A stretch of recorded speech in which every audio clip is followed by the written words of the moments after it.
Okay, welcome back, everybody. Today, we continue to discuss graphical models, and specifically within graphical models, we are talking about Bayesian networks. Last time, we defined what a Bayesian network is. We said that it represents joint probability distributions in a compact or efficient way. We said that Bayesian network is composed of nodes, which represent random variables, of edges that represent dependency assumptions, and of conditional probability tables that represents the dependence of a variable on its parents. We discussed some properties of the network, and specifically how we can determine, just based on the structure of the network, some issues related to independence or conditional independence. The last thing we mentioned before we ended was the fact that one of the major goals, or one of the major reasons we are using Bayesian network, in addition to looking at dependency issues, is to do inference, to find the values of missing variables. This can be thought of as a classification problem. For example, I said that naive Bayes can be represented as a Bayesian network, basically learning problem, where each node is basically one of the inputs, and one of the nodes is the label.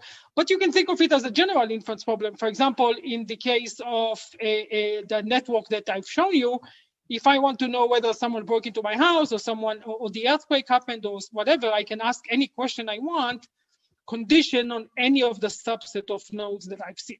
And we said that inference problems can be solved by turning the conditional, because usually inference is, if I know this, this, and this, what is the probability of that, right? What's the probability that someone broke into my house if I know that John called and Alice didn't call, Mary didn't call, right? So that's like an inference problem.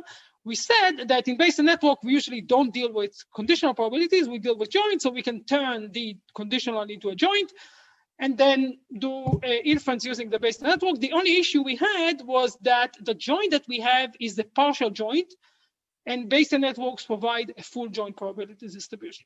So we said one way is just to loop over all unobserved variables, put them into the joint, then we'll have a full joint, just do the summation idea, and infer the partial joint. That would work, that's valid. It will solve the partial joint. If we have the partial joint, we can do the conditional, and we're done. The only issue is that this can take a very long time, right? If we have 3 observed variables, or 2 observed and 1 missing, and 97 others that we need to loop over, we said this can be very, very time consuming. So the question is there any way to make it more efficient? Rather than really looping, enumerating all the values, which is the first idea we used, can we do it better? And we ended the lecture by saying that, unfortunately, that's impossible. And the reason why is because inference is Bayesian network is an NP-complete problem. Now, I mentioned what is NP-complete. NP-complete are a set of problems that are unlikely to be solvable in polynomial time, or we don't know how to solve in polynomial time. If you know how to solve one of them, you can solve all of them in polynomial time. Specifically, one of them is the Smith set problem that I mentioned last time. And I said that in order to prove that a new problem is NP-complete, what we need to do is something called a reduction. Basically, we need to show that if you know how to solve this new problem, for example, in our case, the new problem is inference in Bayesian network, you can solve using this method an existing NP problem. If that's the case, then you basically, it's called a reduction. You reduced a problem to your problem, and your problem is now part of this big family. Because if you can solve it, you can solve the problem that you have shown to reduce to, and then all the other problems. And the problem that we selected was something called 3STAT. So 3STAT, a collection of random variables, binary random variables, where we are looking for a satisfying assumption of an assignment that will satisfy this logical clause. The logical clause is ors of triplets and ends of each of these triplets. So each triplet has to have at least one variable that is 1, or negation of a 0, basically. So it has to be, each one of these have to be satisfied in order for the entire logical term to be satisfied. Okay, so this is the problem. I mean, so basically the way the problem is formulated, you are given these 3 subsets, and then you're asked, can you find an assignment that will lead to basically a value of 1 for the entire thing. And the question is, can we use Bayesian network to answer whether an assignment exists? So this is like, does the assignment exist or not, even if we don't have the assignment? So the spherability of a 3STAT is an NP-hard problem. So let's see how we can use Bayesian network for this. So let's start by representing each of the random variables we have in the setting. And again, a random variable in the 3 stat can appear multiple times. So it can appear in the first clause, in the second, or in the third. I mean, right? I mean, it's similar to, so we have the nodes here corresponding to the possible variables in the 3 stats. So maybe this is A, B, C, whatever, okay? Now, so this is the first row. The second row is these clauses, the 3 clauses. Each clause has 3 values. So it has 3 incoming edges because it has 3 variables that are linking to that. And the probability we assign, and we need to assign a probability, we'll get to in a second. So what is the probability that we assign? So the first one I'll get to, but basically the probability is we say that this node is 1 if all the incoming nodes are 1, or if you want a negation, you can do negation, but whatever the clause is, we put it as the probability of 1. So this is a deterministic assignment, but it's also probabilistic. So if these parents, right, are 1, then this is 1, otherwise it's 0. That's a probabilistic statement because the values are between 0 and 1, they sum to 1, right? I mean, there is an assignment that is 1, all the others are 0, so they cannot be more than 1. This is a valid probabilistic conditional probability table, of course, on a 3 random variable set. Okay, so that's a valid statement. Of course, it's only 1 for 1 and 0 for all the others, but still it's a valid probability assignment. Okay, so this is the assignment we select for this. And the last one is the node that evaluates the entire set of things. And what we put here is basically the end of all of these. So if all of these are 1, this is 1, otherwise it's 0. Again, this is probabilistic. So we have this table. All combinations are 0 except for 1 is 1. Again, this is a valid probabilistic table because there is an assignment that is 1. The sum of the probabilities is 1, right? So that's a valid probabilistic sign. Okay, so this is a valid. I mean, the reason why I'm saying that this is valid is that this is a valid Bayesian network. Okay, so far we just defined the Bayesian network. Now, here comes the interesting part. We say that the first nodes, or these random variables, we set each of them to 1 with probability 0.5. So we have a prior probability. And now we want to ask an inference question that if we solve it, we know how to solve 3 stat. Anybody can tell me or write to the chat what is the inference question we want to ask of this network? Oh, unfortunately, yeah.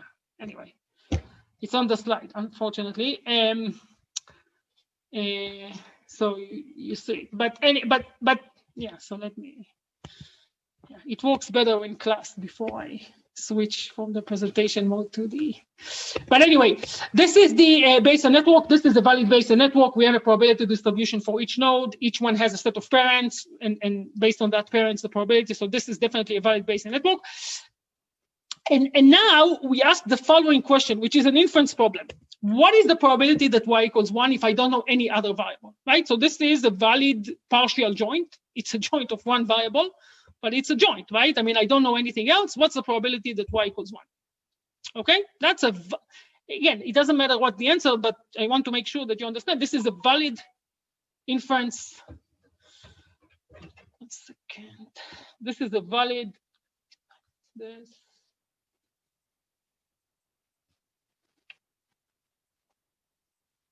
So this is a valid inference problem. Okay, what's the probability of y equals 1? Now, why is that an interesting problem? Anybody can tell me why this question is relevant, or how is this question relevant? You can write to the chat to the 3-stat satisfiability problem. Remember, that's what we are talking about, right? So I'm basically saying that asking this, basically, if I know how to solve this very simple inference problem, or at least simple in terms of writing what's the probability of y equals 1, that provides something about these. Right, exactly, good.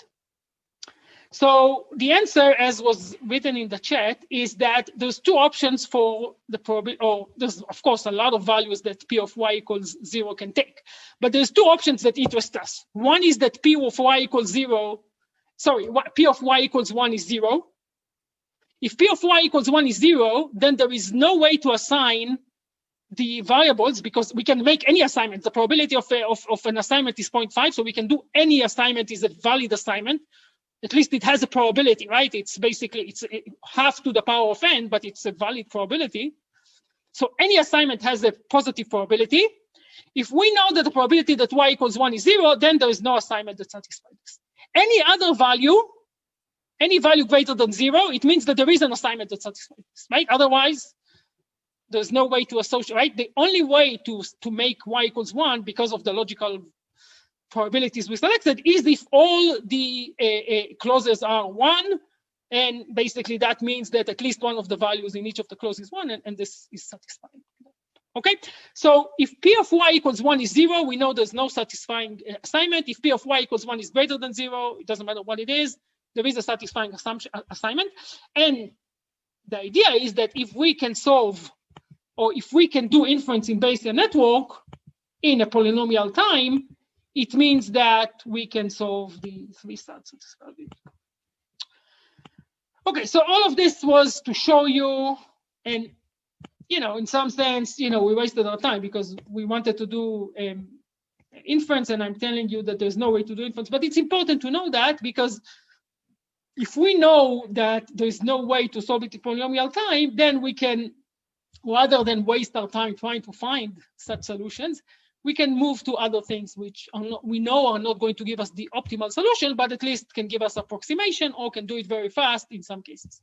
So that's a strategy that we are going to take. So as I said, the first strategy is enumeration, what we did before. Enumeration works always. Unfortunately, it can take a long time, but still a valid solution. But you should know that it can be exponential and there's no way around it. Okay, if you want to get the perfect solution, it's going to be exponential, or it can be at least exponential.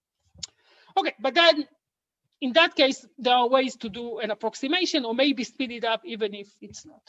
So the thing that people do the most, I must say, and there are different ways of doing it, but basically that's the most common way, is something called stochastic inference. Stochastic inference is basically based on sampling. There are different ways of sampling. I will mention one of them. There's something called Gibbs sampling. I think that we will ask you, or we will talk about in the recitation. There are different ways of doing sampling, but each of them basically is, of course, it's not going to comprehensively consider all of the possibilities. The idea is that we consider enough possibilities to get a good handle on what we should expect to the outcome to be. And if you sample enough time, of course, if you sample all the possibilities, you back to enumeration. If you sample enough times, the idea is that you get a pretty good approximation of the solution. Okay, so how do we sample? So in order to sample, in order to do stochastic inference, the idea is that we just sample from the joint probability distribution. How do we sample from the joint probability distribution? For example, for B, we know that the probability of B equals 1 is 0.05. So I flip a coin that has 95% chance of being 0 and 5% of being 1, and I select. Okay. Similarly for E. Okay. Now, once I have the value for B and E, I can sample A because I know B and E, right? Let's say I know that B and E are, B is 0 and E is 1. Then I have to sample from this probability. Okay. And if B is 0 and E is 0, I sample from this, but it's the same. Once I sample B and E, I sample A. And once I sample A, I can sample J, depending on what the value of A is, and I get a full sample of this distribution, okay? So that's, again, I didn't say what we are doing with the sample. I just said that in Bayesian network, we can always sample according to the probability that is assigned. There is one question I do want to ask you, and that is, it's only true that we can sample according to the probability if there is a free variable. But if all variables have parents, then where do we start, right? Where do we start the sampling? We have to start at this free variable, right? Which is in this case B or E, right? Both of them we can start with because they are just priors, right? And then we can't start by sampling A. Everybody sees that, because if we don't know B and E, there's no way, we don't know where to go to sample A. We can sample A only if we know B and E. Everybody hopefully sees that. Similarly for J, we can't sample J because the distribution of J depends on A. So which distribution to use depends on A. But for B and E, fortunately, we can. But what happens in networks where all variables have parents? Where do we start in these networks? Anybody can tell me? Or you can write to the chat. Again, you see the problem? I mean, if we have a free variable, that's good. We start with it and maybe we can go to its descendants. But what if all variables have a parent or, you know, okay, some ideas, EM. Exactly, good. So people are onto this and great, very good observation. One of the reasons, one of the reasons why we insist that the Bayesian network is a DAG is because of this sampling issue. So basically, Bayesian networks are, as we initially said, are directed as cyclic graphs. And if they are directed as cyclic graph, there must be a free variable. This is something we sometimes ask in the problem set. I don't think we're asking it this time, but you can try and prove it. That in DAGs, there must, I mean, that's not necessarily, I mean, the definition of directed as cyclic graph is not that there is a free variable, but you can show that if it's a DAG, there is going to be a free variable. Otherwise, there's going to be a cycle. Okay, so you can show that, but for now, let's take this as a fact that there is a free variable that we can start sampling with that. Okay, so if that's the case, then we can always sample and get the solution. Okay, so what do we do when we have this sampling? So we end up with, once we sample, so we sample B, E, A, and so forth. Once we have this sample, we have basically a sample that was obtained from the joint probability distribution, and now we use it. To determine the partial joint or the conditional, whatever we want. So let's define as N the total number of samples we took. NC are the samples in which J is 1 and M is 0, right? I mean, if we just sampled, some of them J will be 1, some J will be 0, right? But there is going to be a subset. Let's say we sample, I don't know, 1,000 times. In a subset of those, J is going to be 1 and M is going to be 0. Just a small subset, but it's fine. Now we define another subset where J is, I mean, so a subset of that where J is 1 and M is 0 and B is 1. Okay, and if we want to know what's the probability of B given J and M, it's just the probability of B, J, and not M divided by G and not M, and approximating it is the number of times where this holds dividing by the number of times that this, right? This is of course more.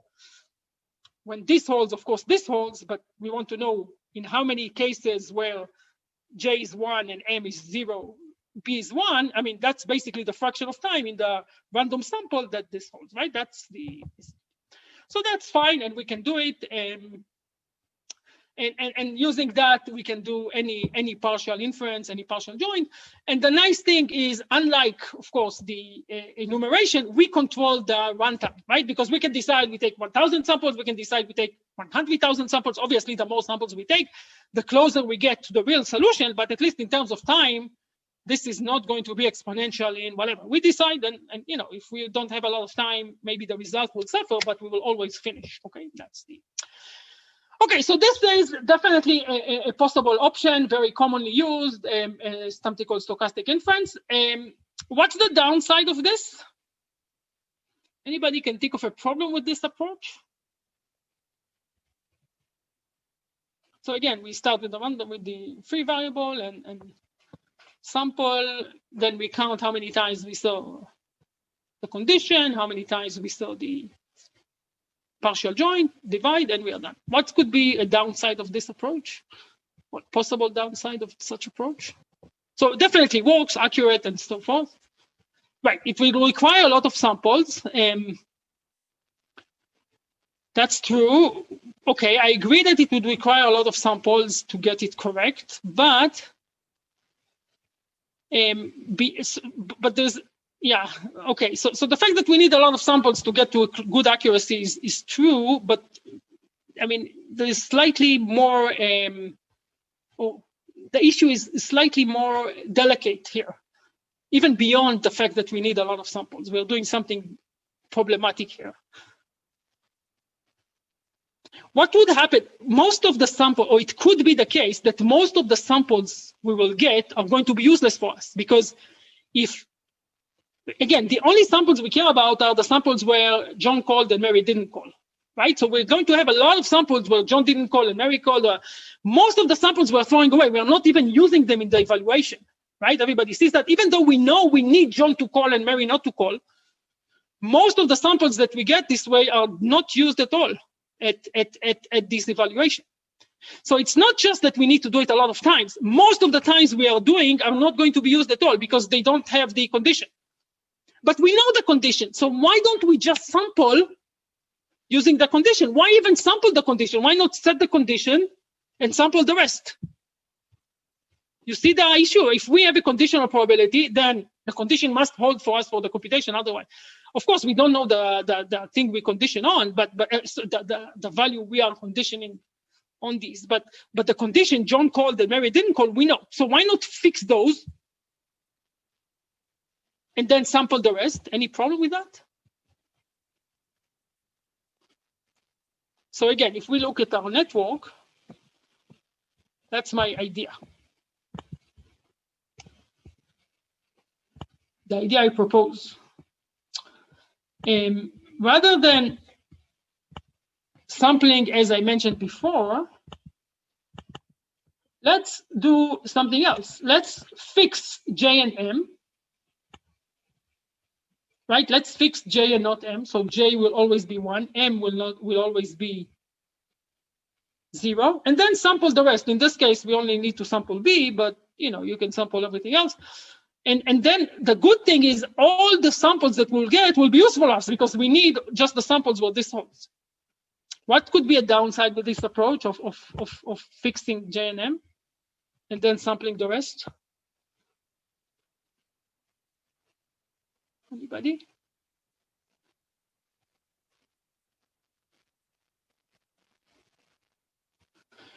Right. So the problem is, which is something that people mentioned in the chat, is that if you fix the bottom values and you sample a free variable, it's not true that the free variable is independent of these values anymore. Of course, if you don't know anything, then the free variable can be sampled initially. But if you do know something, it is dependent on you can be dependent on your descendants. So if we fix some values, then we cannot sample freely from other values anymore. If we just go top down, then yes. And if you don't know anything, then of course you're independent of anything else, you can just sample. But if once you know something, you can. So basically, we cannot assume in this case, for example, in our case, that if I fix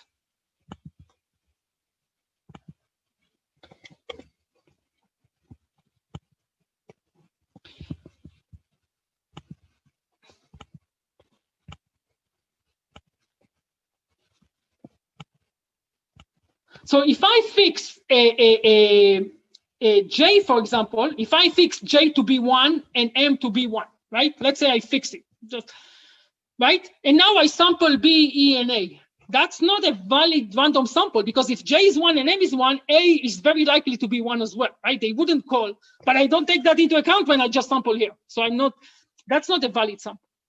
Okay, so everybody sees the problem. It's fine to fix things. I mean, otherwise it's not useful. But if you do fix it, you have to take that into account when you sample the other things. So one way is to see how this affects the sampling, but that becomes complicated. So how can we still do it? How can we still fix it so that we can use all of the samples, but take into account the fact that if I fix J to 1 and M to 1 and A 0, then it's very unlikely as a sample. Okay, that's what we'll try to do next. And that saves some time, but you have to. So the idea is the following. We fix J to 1 and M to 0 because that's what we want. And now we sample as before. So we sample B, E, and A. Okay, so we continue to sample.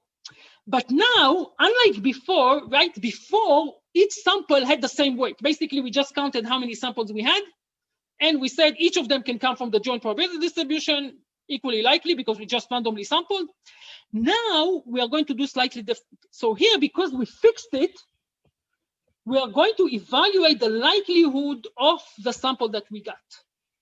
Right? If I have values for J, M, A, B, and E, I can compute the likelihood of the joint likelihood of all the samples, right? It's just a product. Now, if A and J and M don't agree because I fixed those and I sampled this independently, the likelihood of this combined sample will be pretty low, right? Because it's unlikely that A is 0 and these two are 1.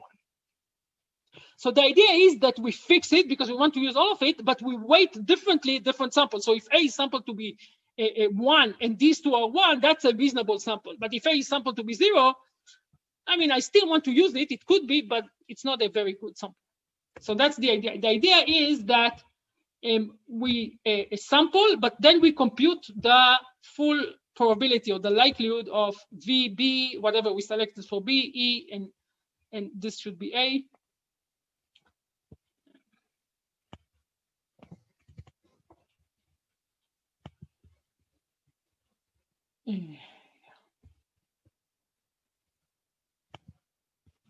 Right, the value of A and so forth. Okay, so and then we have this as a weight for the sample.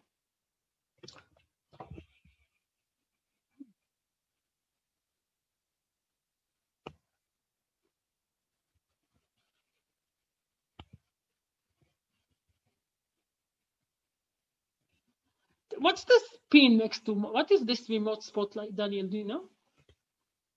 Remove spotlight. It's basically there to make sure that when the video is recorded, you are there and then your slides are there. Oh, okay, fine. It's not a problem. Okay, I never saw it. So, okay. Anyway, sorry about that. So again, so the idea is we are doing stochastic. We are doing stochastic sampling. We fix some of the values, in this case, what we are conditioning on, but we can't assume that if we fix them, everything else is coming from a joint distribution with the things we fix. So we have to take the weight. Once we take the weight, we proceed using the weight. So basically what we do is now we don't need to count how many times because we use all of the samples.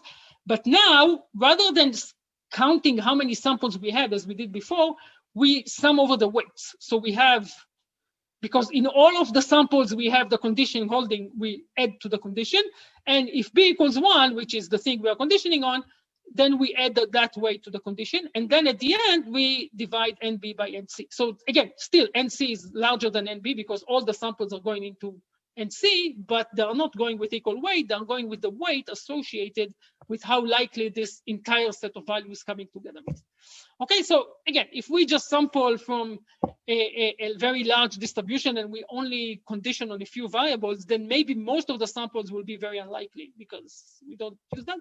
But at least some of them could be more likely and they will have a higher weight. Okay, so that's the idea.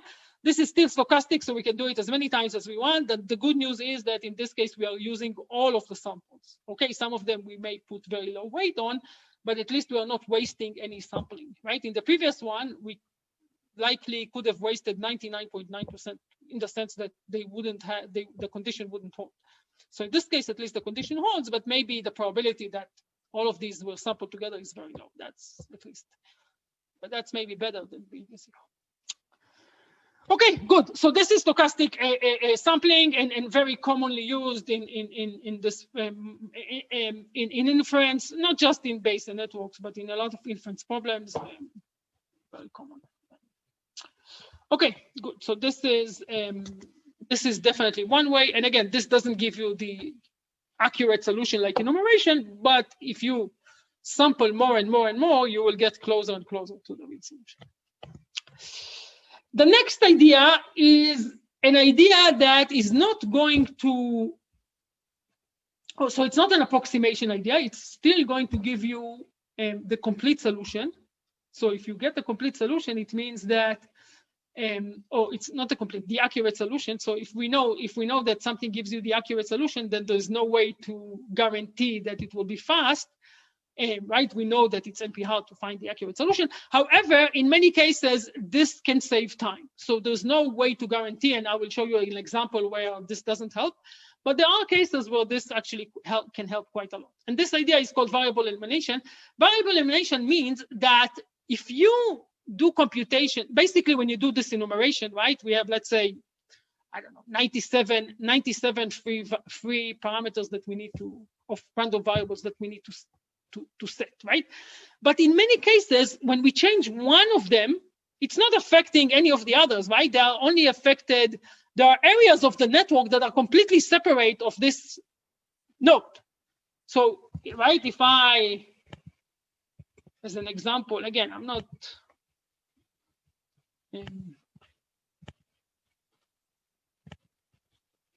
Right, let's say we have some network over here, and then we have a one random variable A, and then we have another network here. Okay, and there's some edges going here, and then there's some edges. So there's a lot of random variables inside here and a lot of random variables inside here, right? But if I now change a variable here, then it doesn't impact anything about what I had here, right? I mean, there's no changes. But still, if I have to do the enumeration, I have to recount every time, right? All of the random variables, each time I change, I compute everything together. That doesn't make sense. So instead, I mean, again, there's no way to eliminate. It's not always going to be a nice break like this. But if this does happen, maybe there is a way to just save time by saving some of these computation and reusing them whenever we don't change. So whenever nothing changes here, we just use the function that we have here. Okay, that's the basic idea right. So this is the basic idea of variable elimination. So again, it's not a method for, or there's no way to guarantee that it will save time, but in cases where there is a specific structure, it can save time. It really depends on the structure. Just as an example, right, in our problem, we basically had a partial joint, and then we basically loop over all the values of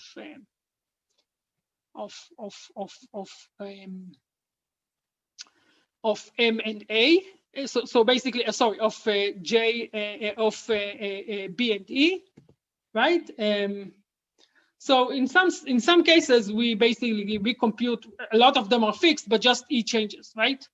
So in this case, why should we right? M is only a function of A. It's not when E changes, right? It's not going to change. If A fixed, then it's not going to change M. So why should we recompute it? Just, and again, here it's pretty simple. We just go here. But what if it's a much larger function, right? So again, it's not going to mean that we won't have to compute it, but rather than compute it many times, we only compute it once.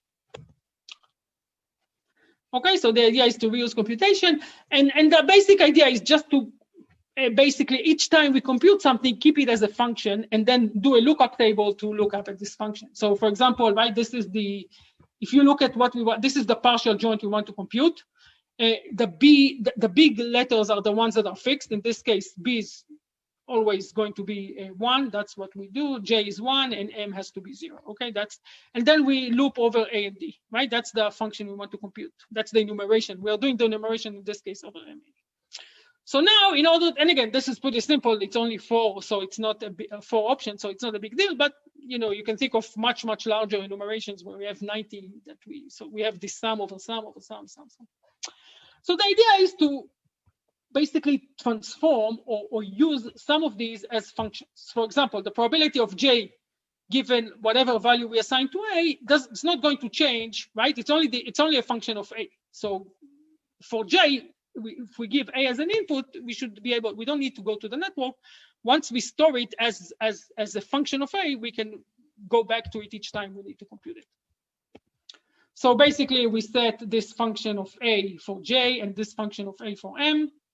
And in this case, again, it's very simple. It's just the probability of M given A, probability of M given not A. And this is stored in some lookup table. Each time we need to compute the probability of M, we go to this lookup table. We don't need to go to the network itself. And again, this is for one variable, but you can think of more variables. And similarly for J, the same thing.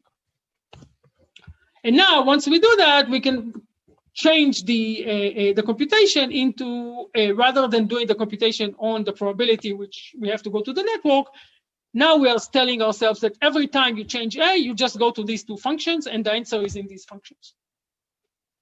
So if you have some value of A, put it, the input to the function is A, the output is a probability, and that's what you need. And this continues, right? So in this case, I mean, you can stop at some and say, okay, these are the functions, everything else I loop, or you can continue. So now we can say, okay, let's make a bigger function for everything in this loop here, the loop of A. Right, so this is the probability of A. We want to compute the probability of A as a function of, in this case, B and E, right? So A is the probability of B and E. And again, this is something we can look at the table, right? If we have B and E, we can go to the table and see, but we can also store it as a function. And in this case, whenever we change B and D, or in this case, B is fixed, so it's only going to be a function of E. We can write it as A, B, and D, which is the probability basically of A given B and a specific value of E. And this can go on. So this, and now we call this FAJM. So this is now combining these two functions. So now, as I said, when we fix something below that, we only need, if we want to know what's the probability of something above it, we only need to know B and D. And this already computes everything above, right? B, E, A is already computed using this function AJM. FAJM of B and D. So these are already computed from or we don't need to each time. Let's say now we change just M, we don't need to change this. Then we can just go to this function, sum over all the values and get. And now we can go on and make a bigger function of all the variables, and the input is V, which is sum over E P of, or defined as P of B sum over E P, so forth. So each function is basically defined as one of the values of the, or one of the functions or one of the probabilities we compute as part of the enumeration. And at the end, we basically get, this is the functions that we are using, right? So if we want to compute P, B, G of M, we basically need to compute P of B times this function here. And if we want to compute this function, if we saved it, that's it. We can just use it. And if not, we need to iterate over these things here and basically get the solution. And again, in this case, because it's a very simple thing, we call, I mean, when we open it up, we don't reuse a lot of the functions, but we do still use some of the functions, right? So we don't need to compute fj of a multiple times. We already compute it and we can use it multiple times. And again, in this case, it's only one variable because it's a very small network. But if this is much bigger and a is a variable that changes but doesn't change all the time, we might have a lot of rows where we're using the same function again and again. Okay, so this is not a major unlike stochastic inference, where this is really something that will make your life simpler, not simpler, but will enable you to solve something much quicker. This is just a way to reuse computation, and in some cases this can help. However, I should say that there are cases, or depending on the structure, this may not be, or this is not going to save you a lot of time. For example, so yeah, this is the algorithm. I mean, you can look. This is like more formally how we construct these networks. But just to show that this solution is nice and can save time depending on some structure or depending on the network, there are cases where this solution is not going to help us at all. For example, if we have this type of network, right? If this is the type of network that we have, then inference here requires basically enumerating over all the parents of these nodes, right? Everybody sees that. I mean, if let's say this is known, but these are not known, so we need to enumerate over all the possible values of the parents.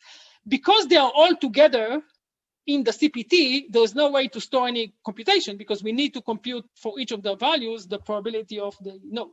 So this is still exponential in the number of parents. However, if we have a network where we have a lot of parents, but each node has relatively small in degree, this variable elimination can be very useful. So it's really, I mean, the advantage of variable elimination is a function of the in degree. That's actually important to know, not the out degree. So the out degree is how many children you have. That's less critical. The important is in degree. If the in degree is very large, then the CPT itself is already exponential, right? Because the CPT is, again, for a binary variable, it's 2 to the power of the number of parents, right? Or maybe -1. But basically, it's 2 to the power of the number of parents. So if the CPT is very large, then variable elimination is not going to help you because you have to look at the CPT anyway. So this will be still exponential. However, if the CPTs are small, basically all nodes have relatively small number of parents, even though overall there's many edges, right? So you can have two networks with the same number of edges, but very, very different complexity in terms of a variable elimination, right? It's really not just a function of the number of edges, and this is something I usually ask in class, what's the difference? And people say the number of edges, but that's not necessarily the case. It's not so much the number of edges, it's how the local edges are constructed. Right, you can have two networks with exactly the same number of edges. One will be excellent in variable elimination because let's say every node has two incoming edges. Okay, so that's great. And one will be terrible because one node has n/2 incoming edges and all the others have one. Okay, so these may have the same number, but not the same complexity. Okay, good. Any questions on this? So let's go. If not, let's go to a poll on Piazza. One poll is still related to the. One of the questions is related to something we talked about last time, and the other has to do more with inference and conditional independence. Okay, so I'm going to open. I'm going to open the two questions for you.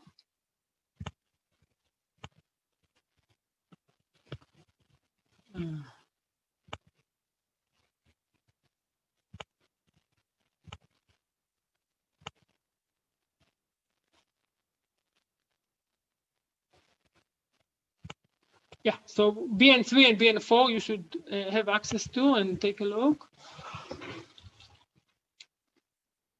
And yeah, and these are related to some things we talked about today, but mainly to the definition of Bayesian networks.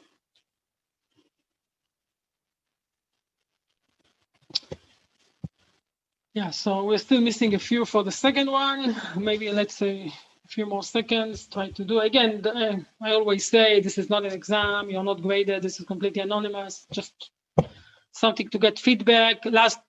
On Monday, it was very early. This time, you know, hopefully you had a little bit more to look. So the first question is related to something we talked about last time. This one is more, the second is more about inference, but still, we can get it.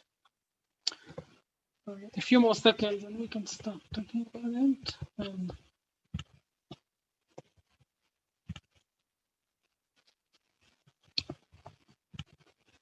Okay.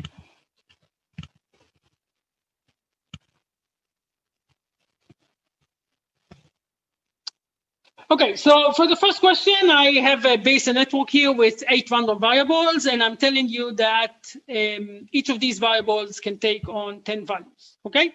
So the joint, if we don't have a Bayesian network, there is basically 10 to the power of 8 possible combinations of these random variables, and each one should have a probability. The last one is basically once you fixed all the other ones, the last one is fixed, but more or less it's 10 to the power of 8. So without the network, it's 10 to the power of 8. Now, we have this network, so obviously we said that one of the advantages of Bayesian network is that if you have the Bayesian network, you can save on the number of parameters. But the saving is really a function, as I mentioned, of the largest incoming, or the node with the largest number of incoming edges, because the CPT for that node would have to be defined with parameters. In this case, we see that node F has 3 incoming edges. I think that's the biggest one.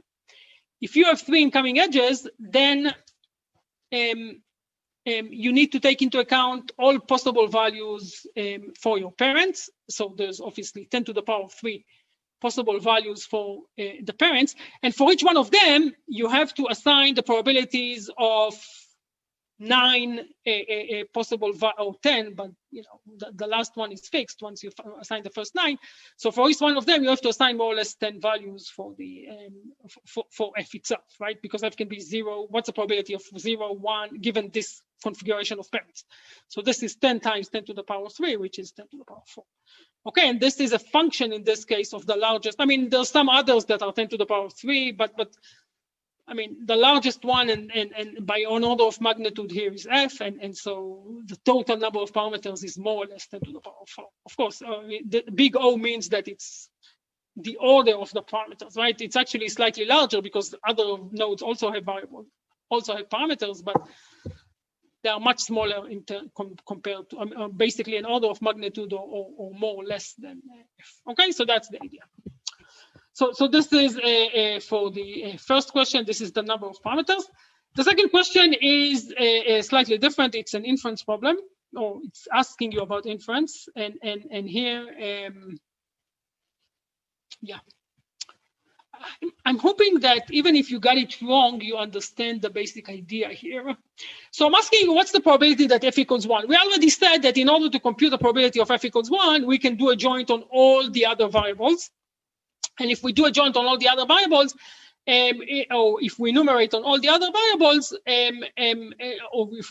then of course we will find the probability for all the settings, and we just sum up how many times f is 1, how many times f is 0, and compute the probability that f equals 1.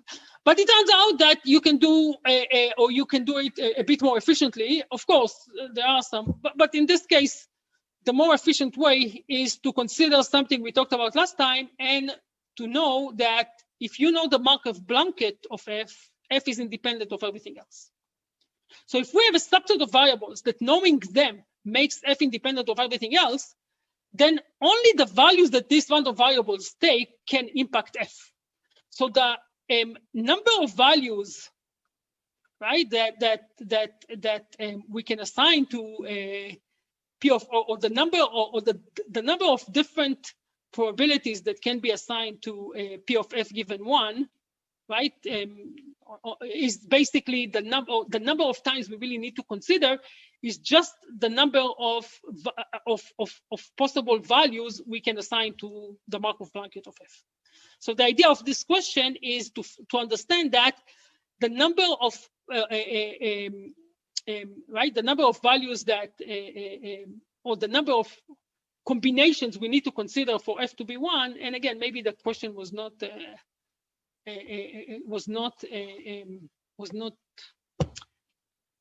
I guess explained correctly, but that's the basic idea. So if you got it wrong because you didn't understand the question, that's fine. But my idea was to ask, you know, what is basically the Markov blanket of f? And if you know the values of the Markov blanket of f, that's it. I mean, right? You cannot, no other value will make a difference. So now, what is the Markov blanket of f? We said Markov blanket is all the parents, descendants, and co-parents of descendants. So in this case, we have E, D, G, and H, right? So E is a parent, G and H are descendants, direct descendants.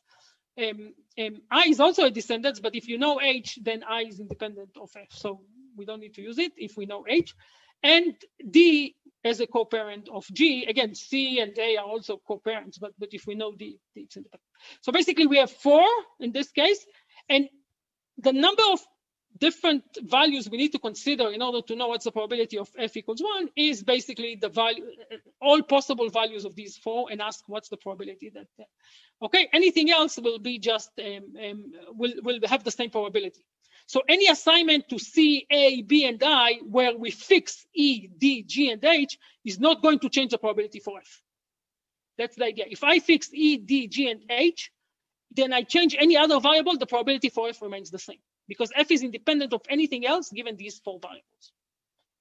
Okay, that's the idea. So in order to determine what's the probability of f, you need to look at 16 different values. In this case, 16 possible values for its neighbors, for its Markov blanket. Again, the wording was not good. I apologize, but that was the idea. And again, if you understand that these are the Markov blanket, and the Markov blanket, basically, if we know the value of the Markov blanket, it blocks everything else. That's the key point for this question. Okay. And if we have an exam and you don't really understand what it means, then you should definitely feel free to ask. Okay. But the basic idea here is the Markov blanket. Okay, good.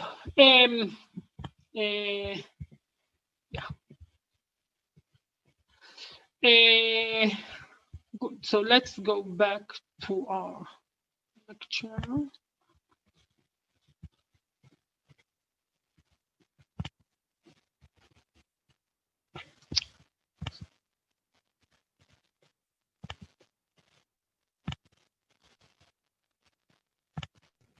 Sorry, Ziv. People are asking, what was the answer for the second question?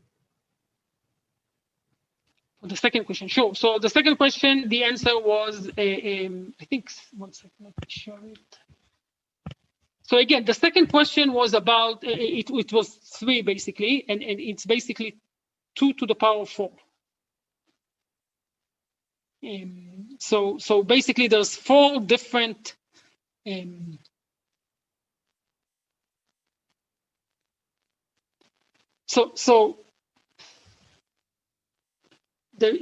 I mean, the number of values that we can have is a function of the set of other variables that can impact f in this case.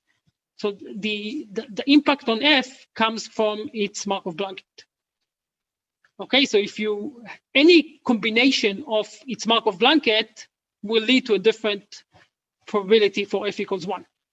But once you fix the Markov blanket, any changes to other variables doesn't matter. So the set of values that f equals 1 have is a function of the Markov blanket. Again, I didn't ask it. Forget about the number of values. If you understand that these are the 4 Markov, that E, H, G, and D are the Markov blanket, and that if we know the values of this, we know the value of f. Oh, not we know, but if we know the value of this, then the value of f is independent. That's the point of this question. Okay, I didn't ask it in a good way. Okay, let's go back to our class or to Bayesian networks and specifically discuss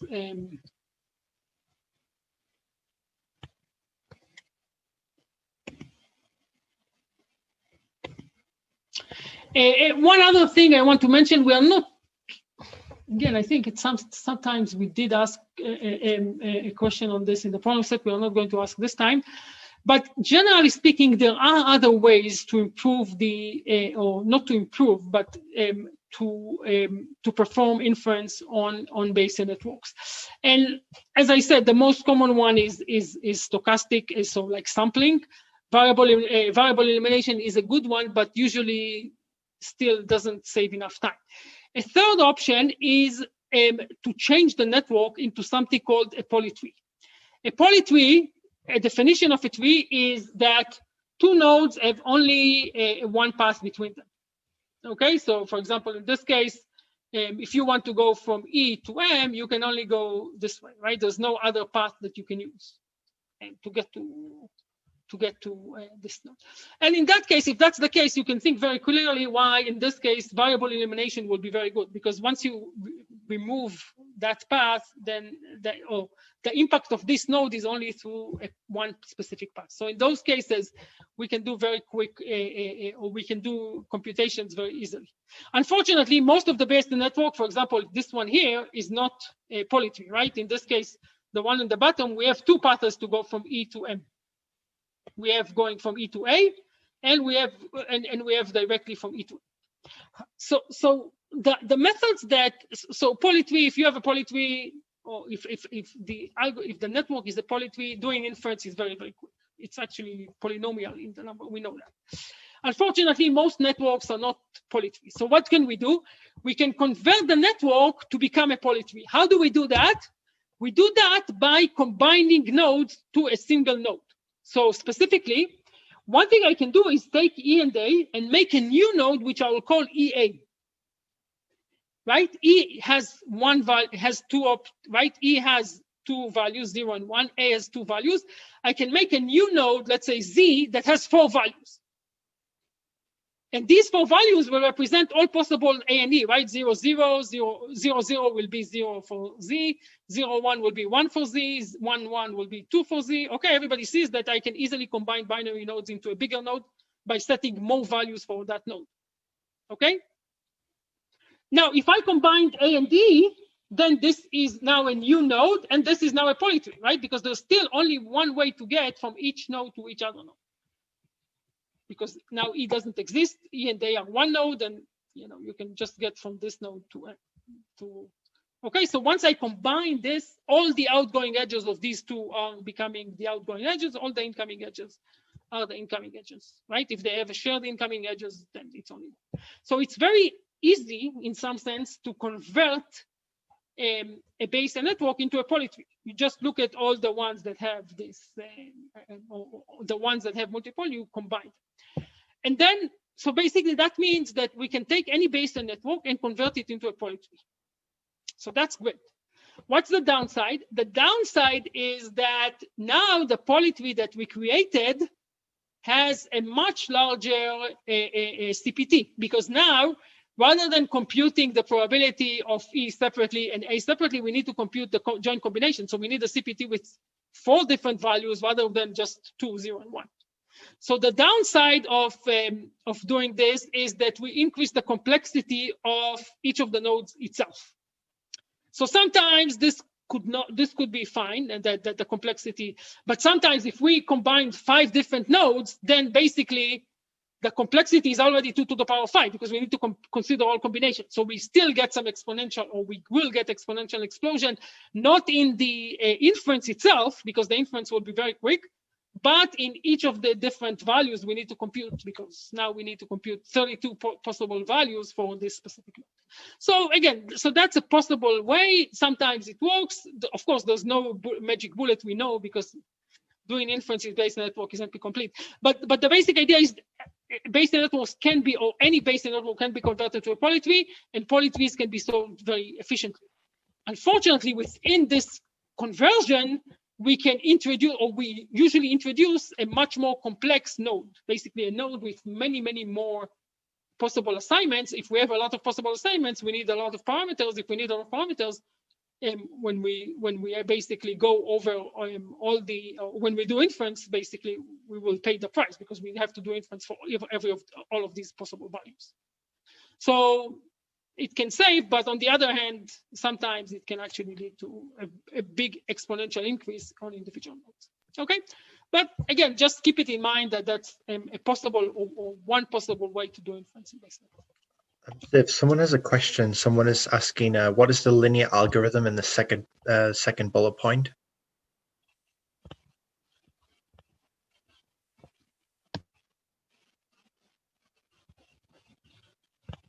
Right. So if we have a polytree, what's the algorithm for doing inference in polytree? So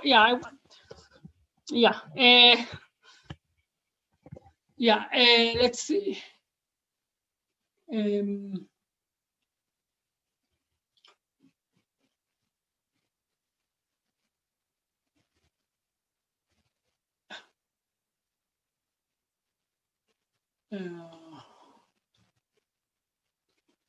I don't know. I mean, I will. Let me. I don't remember the algorithm offhand. I don't know if it's a very simple algorithm or not. But very good question. Let me get back to it next time. Okay, on Monday I will answer it. Okay, I will look up and see if I can remember the algorithm. So I mean, the fact that it's linear doesn't mean that it's simple, right? I mean, that's not to be confused. So it might be a complicated algorithm, which is why I haven't put it. But maybe it's simple. I don't remember. Let me take a look and get back to you on Monday, okay? And if I don't, please ask me again on Monday, but I think I will remember. Okay, great. Thanks for the question. Okay. Right. So again, so the algorithm, I should say, so I will come. The fact that there is a linear algorithm does not contradict this NP completeness. Why? Because the linear algorithm is linear in the number of nodes, but the time is still, or the complexity of the algorithm is still a function of the number of possible values each node can take. So what we do when we convert to a polytree, we basically reduce the linear on the number of nodes that we have, but each node itself now becomes, or can become, exponentially time consuming. So the linear algorithm is doing the inference, or the algorithm is doing it linearly on the number of nodes, but if one node can take exponentially many values, that's going to still be exponential, right? Because we need to basically evaluate the values for all of these possible nodes. So when I say inference is linear in the number of nodes, I mean basically in the number of nodes times the number of values they can take. So if it's a binary, if all the nodes are binary, then it's fully linear. But if each node itself is, 2 to the power of n possible values, of course, there's no way to do anything linear. So the idea of polytree is that the network becomes very simple, but each node itself explodes, which is or can be the problem. Or it doesn't have to, but it could be a problem. So that's the basic idea. Okay, good. Yeah, but regardless, I will try to see if so again, it could be that the algorithm is very complicated, in which case, even though it's linear, I won't discuss it, but it could be that it's not, and then I will mention. Okay, so that's it for Bayesian networks. And again, I will get back to the linear algorithm next time. And before we move on, so Bayesian networks, as I said, are just one part of graphical model. They are not the only part. We are going to have, or we're going to discuss additional graphical models. And the next graphical model we'll discuss is something called hidden Markov model. So we will start in a second. The slides are posted, so you should see them. Before that, a few announcements. The first announcement is problem set 5. So as we said, problem set 5, I think should be out today, Daniel, right? I mean, that's the plan. It should be. We're just waiting on the testers to finalize. Okay, yeah. Anyway, problem set 4 is only due on Friday. So I don't know how many will start. Problem set 5 is out today, or if not tomorrow. It's much shorter than the other problem sets. As I mentioned last time, it doesn't contain programming. There is one caveat. So problem set 5 is due on Monday in a week and a half. I think due on the 16th of November. Which is okay. I mean, it's shorter time, so that's fine. However, we are only going to allow 2 grace days, even if you have more for problem set 5. So you will not be able to submit problem set 5 beyond I think the 18th. Yeah, you will not be able to submit problem set 5 beyond the 18th. The reason why is because we are going to release solutions on the 18th, so that you'll have them a few days before the exam. So the exam is the week after that. We want to make sure that the solutions are released in time, so we are going to release solutions on the 18th. So you will not, and because this is theoretical, there is no way that we can accept solutions after that. So even if you have more grace days, you can only use at most 2 for problem set 5. Okay, so that's the issue for problem set 5. Another announcement, which is more personal, but why not? I'll take the time. So we are talking about graphical models, which happens to be, and as I said, next time we're going to start talking about HMMs, which happens to be a topic that I personally, or my group personally, focuses on a lot and works on and uses. Of course, like anybody else, we have to use neural networks as well. But in addition, we are also using hidden Markov models. And the reason why I'm mentioning it is because it's part of some recent work on studying the SARS or the COVID-19 epidemic. I received an award or a grant from a consortium that is funded by a company called C3.ai, which is, it's a consortium that Microsoft and a few other companies contribute to, and they are funding some research that we are doing related to the way the virus infects cells. And part of this research is using graphical models, and specifically in our case, variants of hidden Markov models. Not something we are going to discuss in class, but some extent, but definitely building on that. And as part of this, I'm giving a talk tomorrow, and I think we will post it on Piazza. I'm giving a talk tomorrow afternoon.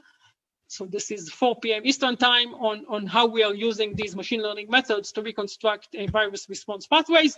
And you're all welcome to attend. It's a Zoom call open to everybody. I don't know who would attend, but I'm going to post, as I said, on Piazza. Just to make clear, there is no requirement to attend. It's not part of this class. It's nothing there will appear on the problem sets on the exam. So if you do attend, you won't get any advantage in the exam or anything. But again, this is I think it is interesting, but even if not, it's an application of stuff we learn in class to a problem that I'm sure a lot of you are interested in, basically how the SARS virus works and what machine learning how machine learning can be used to, in this case, look at the molecular aspects of the virus. There have been other talks looking at the more epidemiological aspects and infections and so forth. Mine is completely molecular. But again, the focus is on the machine learning method. So again, I invite everybody. I will post it on Piazza. And as I said, no formal relationships to this class, but is using method for this class. Okay, so this is for that. Okay, so let's go to our next topic, which is hidden Markov models. Or let's start on that topic. And as I said, the slides are posted, so you should be able to see. Okay, so I mentioned when we talked about, or when we started discussing Bayesian networks, that graphical models are not just one set of methods which are Bayesian networks, or they are actually a family of networks. Generally speaking, in graphical models, we distinguish between two subfamilies. One is called directed graphical models, and one is called undirected graphical models. Bayesian networks are obviously directed. We saw that they have directions on the graph. Hidden Markov models, which are the second type of graphical models we'll discuss, are also directed graphical models. We will talk about the differences, but they are directed. There is a large set of methods that are undirected that we are not going to cover in this class. The most famous one is something called Markov-Van field. Again, we are not covering, so it's not going to be in the exam, but you should at least know that these exist. And as I said, in machine learning, we have a class, a full semester class on graphical models where we discuss that, and also interesting relationships between graphical models and various neural networks and so on. But today, or the next topic we are going to talk about is hidden Markov models, which are, as I said, another type of directed graphical models.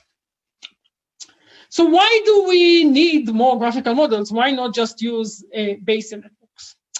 The main problem with Bayesian networks, and of course an advantage as we saw when we talked about inference, but also a problem, is the fact that they are very restrictive in terms of their assumptions of low cycles.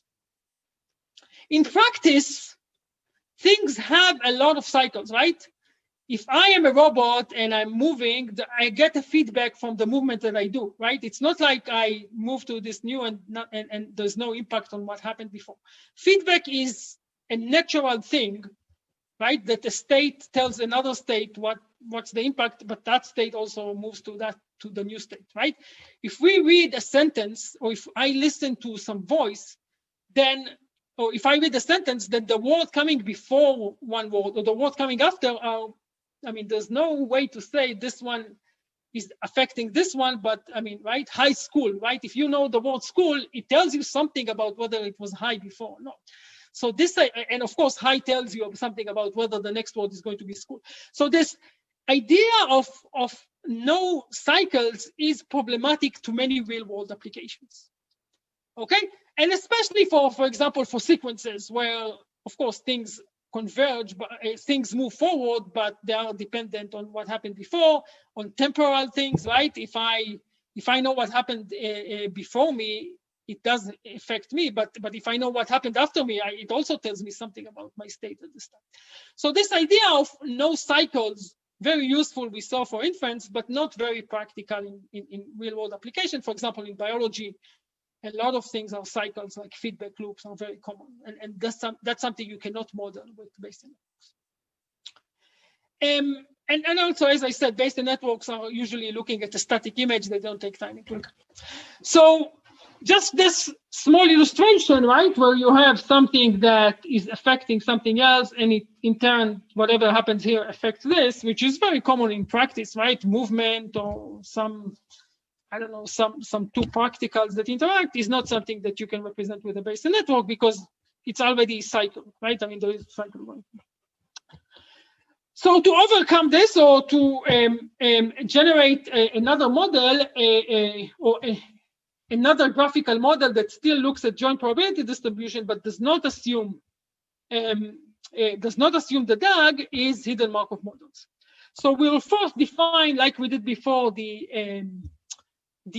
terminology or the graph structure of hidden Markov models, and then we'll talk about inference, like we did for Bayesian.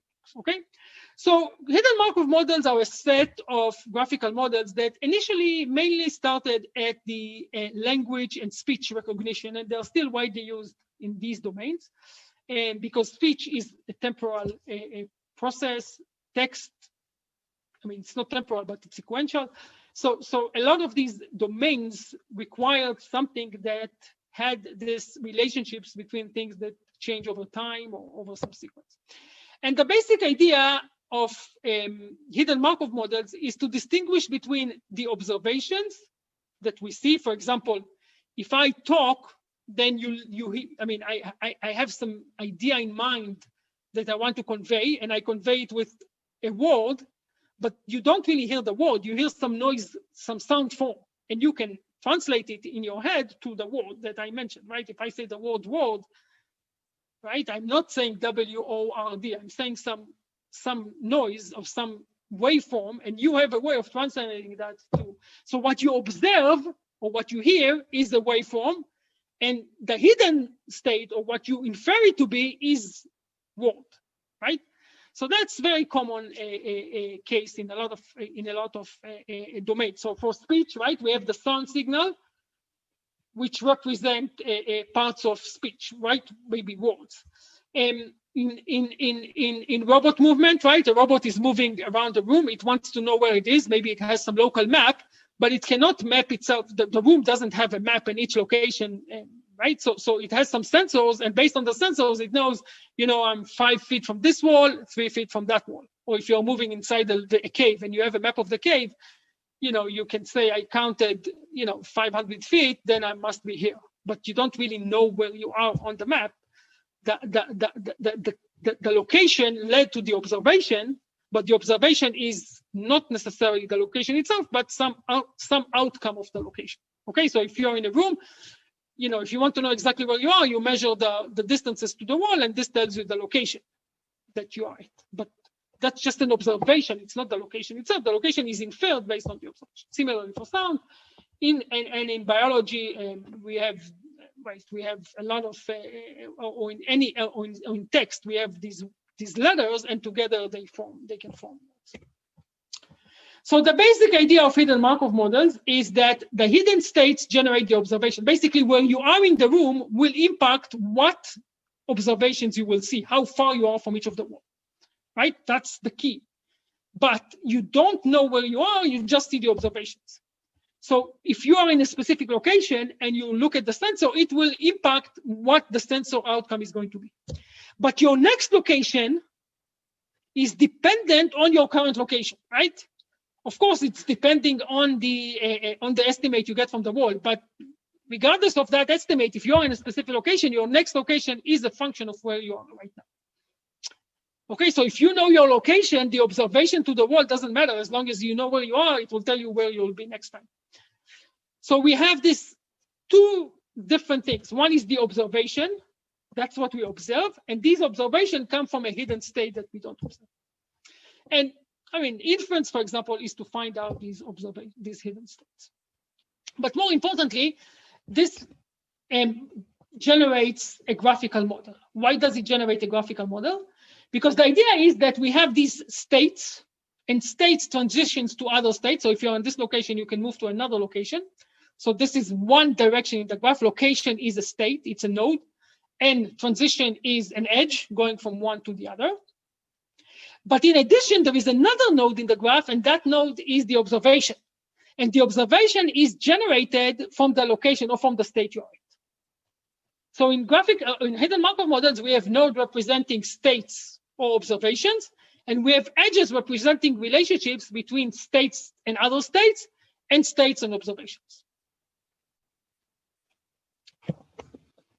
Okay, and again, some examples. This is a waveform that you can use to study speech. So this is what let's say an automated speech processing, that's what it hears.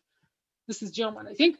And that's the hidden state. That's the word that whoever talked, and that's what you want to infer. So this word generated this sound, this word generated this sound, this word generated this sound, and this is a sentence. So this word came after this word, came after this word. So this is the hidden states, and this is the observation.